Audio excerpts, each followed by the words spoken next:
오늘도 지난번에 이어서 제4강을 히브리어 제4강을 다시 한번 은혜를 나눠보도록 하겠습니다. 우리가 히브리어를 좀 알아야 하나님의 깊은 그 영의 세계를 조금 다가갈 수 있습니다. 그래서 이 히브리어를 우리 크리스찬들이 이제는 알아야 할 때다. 그리고 하나님이 드러낼 때이다. 누구에게요? 찾고 두들기는 자, 그리고 갈급화하는 자에게 나타난다는 것을 기억하십시오. 지난번에 이어서 다시 한번 반복을 한번 잠깐 드려보게 되면 첫 자음이 뭐라 그랬었죠? 알렙이라 그랬었어요. 알렙. 이게 문자로 들어가게 되면 황소란 의미를 갖고 있다고 했습니다.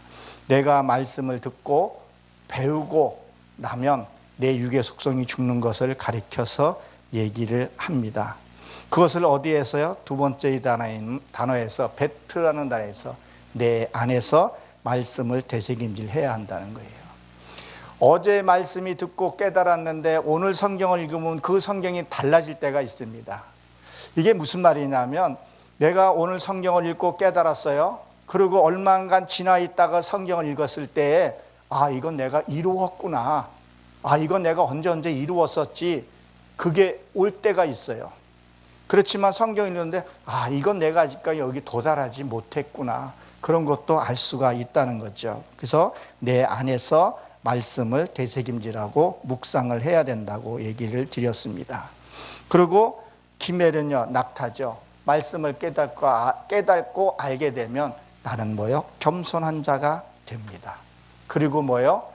그 어떤 환경에서 이겨낼 수 있는 그 낙타가 사막길을 걸어가듯이 그 우리의 신앙을 걸어갈 수 있다는 것을 말씀을 드렸습니다. 그렇게 되면 이 문을 통과한다 그랬었죠. 달렛. 이 12대문을 우리가 통과합니다. 우리가 뱃속에서 나올 때에 모태에서 태어났고 통과했고 그 다음에 어디죠? 홍해 요단강을 건너시 이것을 통과해야 한다고 했습니다. 그리고 뭐죠? 헷, 숨구멍이죠. 이거는 기도입니다.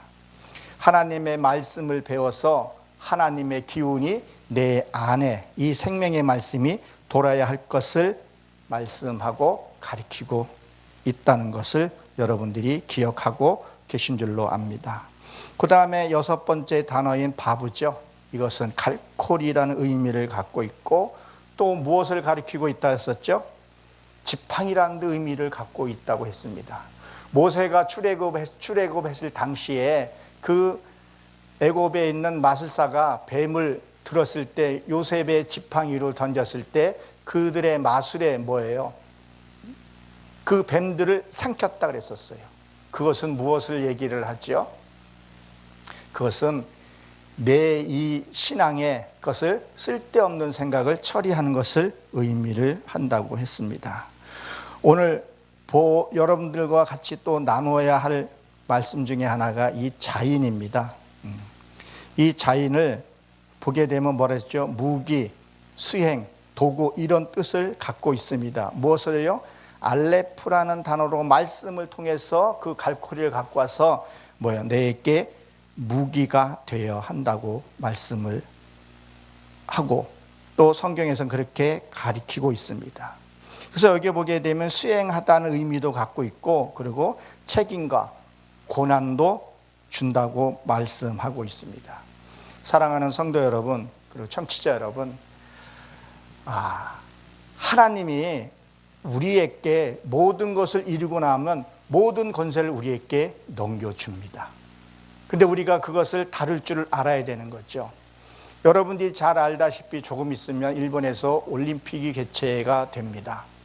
자, 올림픽이 개최가 돼서 올림픽이 열리게 되면 거기서 금메달을 따거나 은동을 따게 되면 그의 영광은 뭐예요? 그 나라의 영광을 주지만 개인적인 영광은요, 그 연금이나 혜택은 그 선수에게 금메달 딴 자에게 주어지게 됩니다. 우리가 하나님의 말씀을 이루고 나면 우리에게 모든 것을 주신다는 것을 고린도후서에 그 다른박질하는 그 운동장에서. 그래서 그것을 설명하고 있다는 것을 기억하십시오. 여러분, 우리가 사람들을 참 만나는 과정 중에서 사람들을 많이 만나고 헤어지고 합니다. 그 많은 사람들 만남은 중에서 여러분들이 몇 명이나 알고 있습니까? 여러분 혹시 문재인 대통령 알고 계십니까? 미국의 바이든 대통령은요, 시진핑은 우리가 알고 있습니다. 그러나 그 정상 지도자들이 나를 아냐는 거예요. 내가 아는 것이 아니라 그쪽에서도 나를 알아야 그것이 아는 거죠. 그래서 뭐예요? 주님이 하신 말씀이 나 너 모른다 라고 말씀을 한 것처럼 하나님이 나를 기억해야 합니다. 그리고 여러분, 이 무기를 사용함에 있어서 여러분 중력이라는 건 알고 계시죠? 중력. 이 중력은 자기에게 끌어다니는 것을 얘기를 합니다. 이 부부간에도 뭐예요? 자존심의 중력이라는 것을 갖고 있습니다. 내가 내려놓게 되면 내 자존심이나 나의 아니한 생각을 내려놓게 되면 우리는 하나가 되는 거죠. 그래서 내가 너희 안에 있을 거다. 요한복음 14장에 그런 얘기를 하죠. 저희는 이 말씀들을 깨닫고 저희 부부가 항상 뭐요? 기뻐하고 항상 감사하며 살려고 노력을 합니다. 절대 저의 자랑은 아닙니다. 왜 하나님이 항상 기뻐하라 그랬습니까? 왜 하나님이 항상 감사하라 그랬습니까? 그렇게 되면 내 안에 빛이 있기 때문에, 내 안에 기쁨이 있기 때문에 어두운 세력이 틈타지 못한다는 거예요. 그래서 목회자들이 항상 하나님의 뜻을 행하는 그런 삶을 살아야 한다는 거죠. 그리고 뭐죠? 말씀 안에서, 이 법 안에서 있을 때에 이 무기를 수행해야 한다는 거예요. 하나님은 뭐라 그랬어요? 말씀 안에서 이루어질 때 이 말씀을 잘 사용하라는 거예요. 이 말씀은요, 이 말씀은 뭐냐면요, 무기이기도 한다는 거예요. 무기. 무슨 무기요?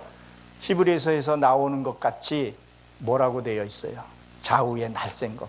구약의 말씀과 신학의 그 말씀을 뭘로요? 잘 날이 서 있어야 된다는 거예요. 여러분, 칼로 우리가 쓸 때 보게 되면 잘 들은 칼은 상처를 덜 입는데 칼날이 무디고 그러면 다치는 경우가 많습니다. 그래서 말씀이 내 안에 온전히 서져 있어야 한다는 거예요. 그리고 뭐죠? 이 말씀은 쓰려고 그러면, 이 무기를 쓰려고 그러면 훈련이 잘 되어 있어야 된다는 거예요. 기능공이 되어야 된다는 거예요. 말씀도 내 안에서 잘 훈련이 되어지고 기능공이 되어야 한다는 거예요. 근데 이것이 잘못 쓰게 되면 어떻게 되는 거예요? 사탄에게 종로로 타게 되는 거예요. 사탄도요, 말씀 가지고 접근해 옵니다. 그래서 이 말씀을 잘 사용해야 된다는 거죠. 그래서 하나님은 말씀하셨죠. 서로 사랑하라. 서로 사랑하라 그러는데 그 사랑이 이루어지지 않는 것은 무엇이냐는 거예요.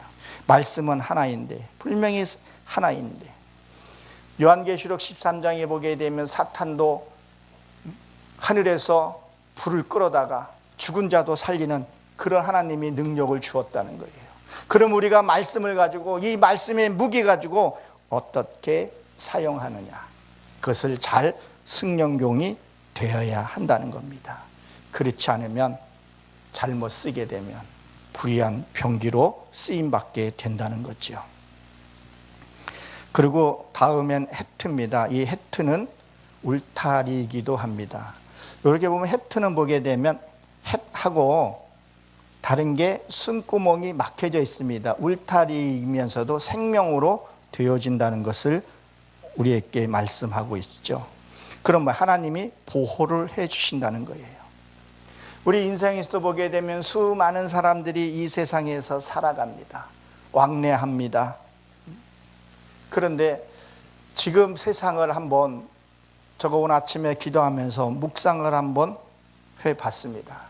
과연 내가 어렵고 힘들었을 때 우려줄 사람이 얼마나 있을까? 어떻게 보게 되면 현대화로 물질과 우리나라가 잘 사는 나라는 되었지만 과연 이 신명 속에는 과연 난 얼마만큼 부유함을 누리고 있는가? 참 사막 같구나. 그런 생각이 듭니다. 그래서 하나님이 울타리를 쳐서 보호해 주신다는 거예요. 뭘로요? 자인의 그 무기를 가지고 나를 보호한다는 얘기입니다. 이 강박한 세상에 하나님을 의지하지 않으면 얼마나 비참한 줄 아십니까? 많은 크리스찬도 그렇습니다. 하나님을 알지를 못하고 하나님께 떠나서 요새는 그 우울증들이 굉장히 심하죠. 그리고 나이가 들어가면 들어갈수록 우울증이 더 심각하다는 것은 우리는 너무도 잘 알고 있습니다. 그래서 자살률도 세계에서 제1위로 지키고 있는 그런 안타까운 그런 현실 속에 있습니다. 그래서 하나님의 우리에게 보호를 해 주셔야 된다는 거예요. 그러기 위해서 하나님의 말씀을 전수를 받아야 한다는 거예요.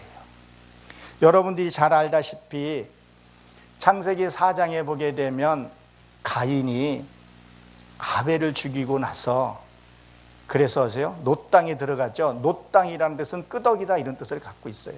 그 과정들을 통과하게 되면 모든 사물을 보고 맞아, 저게 내 모습이야. 그것을 모든 걸 깨닫는 거예요. 그리고 에녹을 낳게 됩니다. 거기에서는 아내라고만 되어 있지 아내 이름이 없습니다. 그러면 에녹은 전수받았다는 뜻을 갖고 있어요. 하나님의 말씀을 우리가 전수를 받아야 합니다. 그리고 에녹성을 짓게 되는 것을 보게 됩니다. 우리는 반드시 하나님의 생명의 말씀을 전수받아야 한다는 거예요. 그리고 나는 그 말을 잘 사용하고 우리가 그 법 안에서 우리가 살아야 할 것을 말씀하고 있습니다. 사랑하는 성도 여러분, 우리 인생에서도 마찬가지예요. 인생에서도 목표가 정확해야 비틀대지 않고 갈 수가 있어요. 우리가 하나님의 그 목표가 정확해야 갈 수 있다는 거예요. 그래서 하나님의 그 능력으로 우리가 성장해야 합니다. 신앙생활을 수십 년을 했는데도 불구하고 맨날 달라고만 기도를 하고 그 육신의 기도를 하고 땅만 본다 그러면 하나님이 탄식하지 않을까요? 그리고 우리는 예수 믿는 그 순간부터 우리는 하나님의 공인된 삶이라는 거예요. 그 하나님의 공인된 삶을 우리가 살아야 합니다. 살다가 보게 되면 우리가 자존심 상하는 일도 많이 있고 살다가 보게 되면 억울한 일도 많이 당하기도 합니다. 그렇지만 네가 내 이름으로 손해를 보고 네가 내 이름으로 그런 일을 하게 되면 하나님이 우리에게 보상을 해주신다고 성경에 기록하고 있습니다. 그 다음에는 헤트인데 이 헤트는 다음 시간에서 한번 보도록 합니다. 근데 이 테트가 가장 중요한 터닝 포인트로 넘어가는 과정이기도 합니다. 다음 시간에 나누도록 하겠습니다.